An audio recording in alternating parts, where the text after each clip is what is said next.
मोगाच्यानो आता आमी माणकां मतयां आयकुया.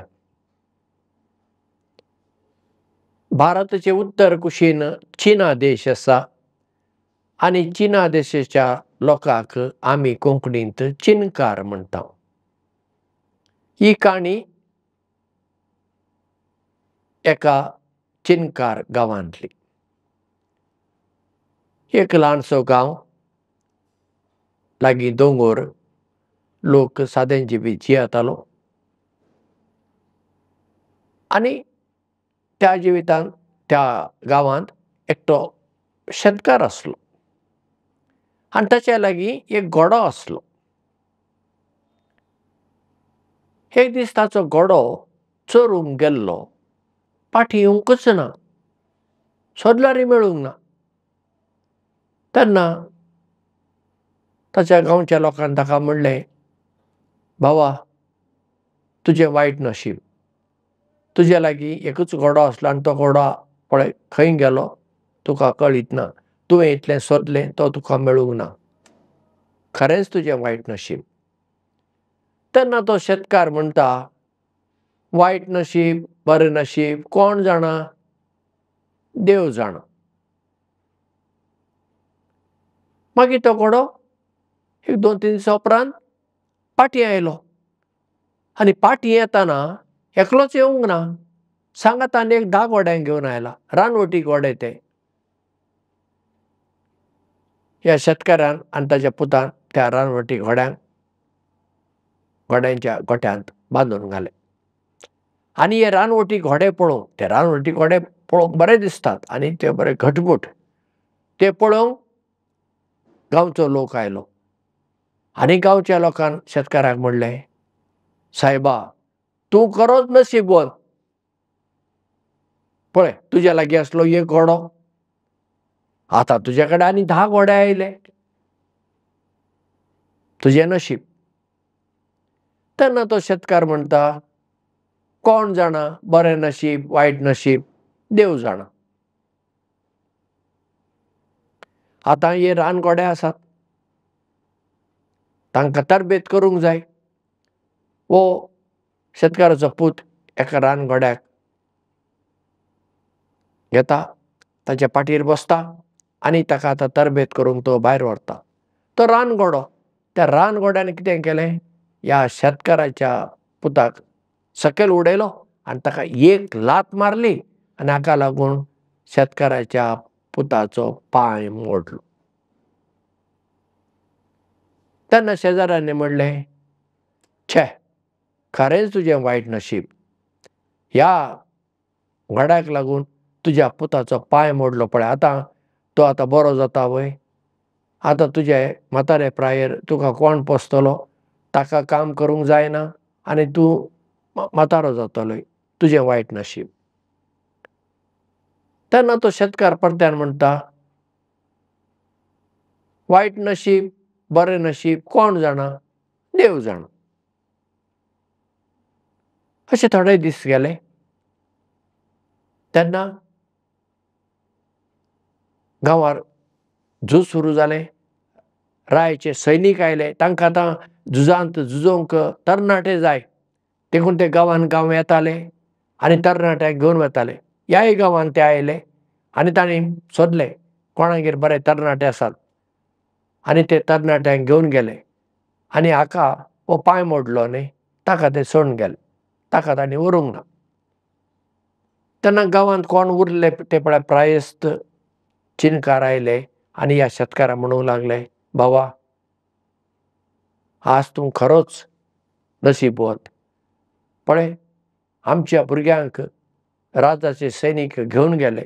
आतां ते फाटीं येतले वा येवचे ना आमी कांय जाणा, पूण तुज्या पुताचो पांय मोडलो देखून ताका व्हरूंक ना. कितेंय जावं, पांय मोडलो जावं, पूण नशीबवान, तुजो पूत आतां तुज्या लागीं आसा पळय, तुज्या दोळ्या मुखार आसा. परत्यान शेतकार म्हणटा, बरें नशीब, वायट नशीब कोण जाणा, देव जाणा. आतां आमी उलयतना नशीब हें उतर वापरता.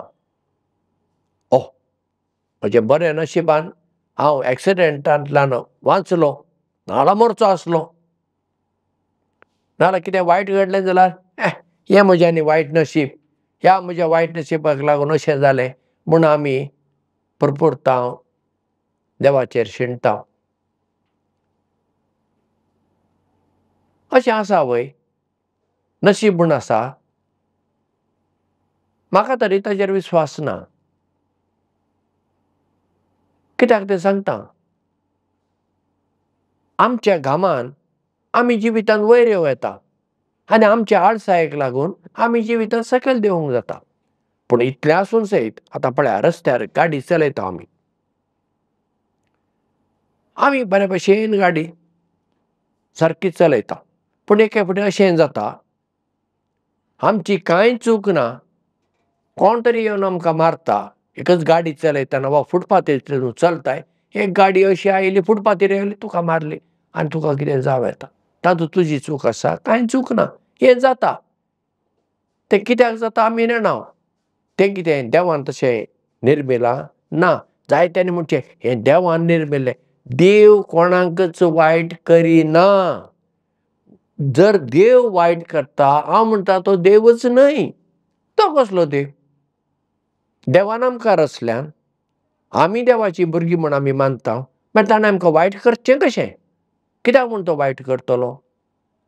आतां केन्ना केन्ना देव आमचेर आकांत येवंक, विघ्नां येवंक सोडता जायत. कित्याक? तांतल्यान तो आमची परिक्षा करता जायत, वा तांतल्यान कितें पूण आमकां बरेंपण जातलें देखून तो येवंक सोडता जायत घडये. पूण देव जावन आमकां तशी ख्यास्त लायना तो.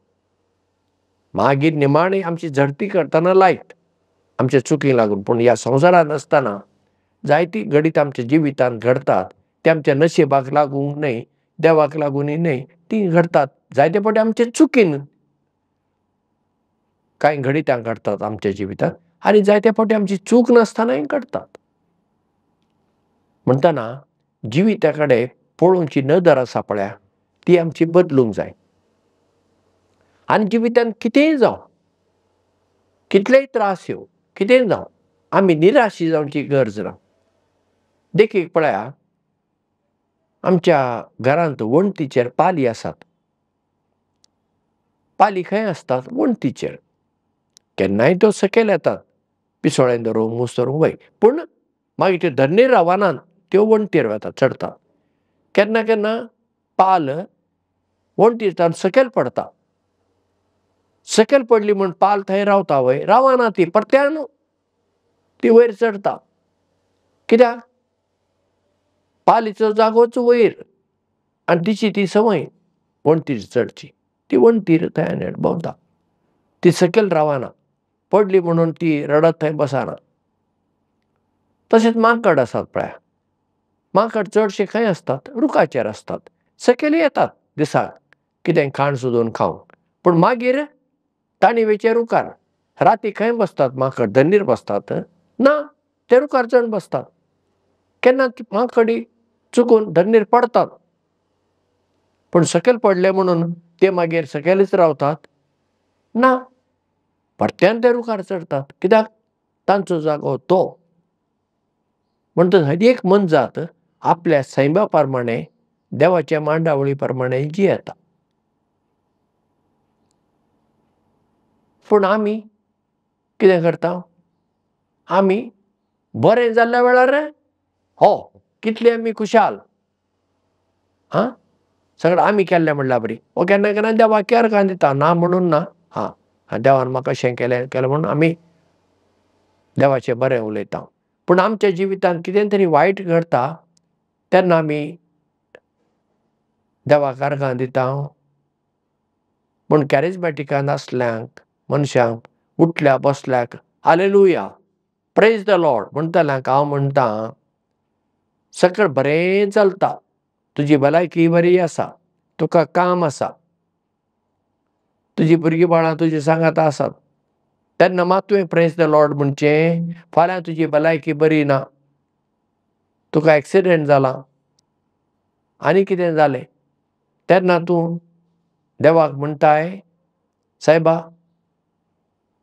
म्हज्या जिवितांत हें कित्याक घडलें हांव नेणा, पूण तुजी खुशी हांव मानून घेतां. हांव तेन्ना प्रेज द लॉर्ड म्हणटा. म्हणूंक जाय सुखांत तशें दुखांत हांवें देवाचो सांगात दवरूंक जाय. देवाक म्हजी गरज ना, म्हाका देवाची गरज आसा. देखून सुखांत तशें दुखांत हांवें देवाक प्रेज द लॉर्ड म्हणूंक शिकूंक जाय. नाजाल्यार फकत हांगा ताळयो पेटोवन मारून praise the Lord hallelujah hallelujah म्हूण बोबो घालून देव व्हड जायना. देव आसा तसोच आसता. म्हळ्यार हे काणयेंतल्यान आमी शिकूंक आसा तें लिसांव. आमच्या जिवितांत कितें घडटा तें आमी नेणाव. बरें नशीब, वायट नशीब कोण जाणा? देव जाणा. देव आमचे विशीं सगळें जाणा. आमचे विशीं आमी नेणाव. आतां आमी आसाव, आनी एका खिणाक आमी आसाव वा नाव हें आमी नेणाव. देखून सगळो आमचो भावार्थ देवाचेर दवरचो.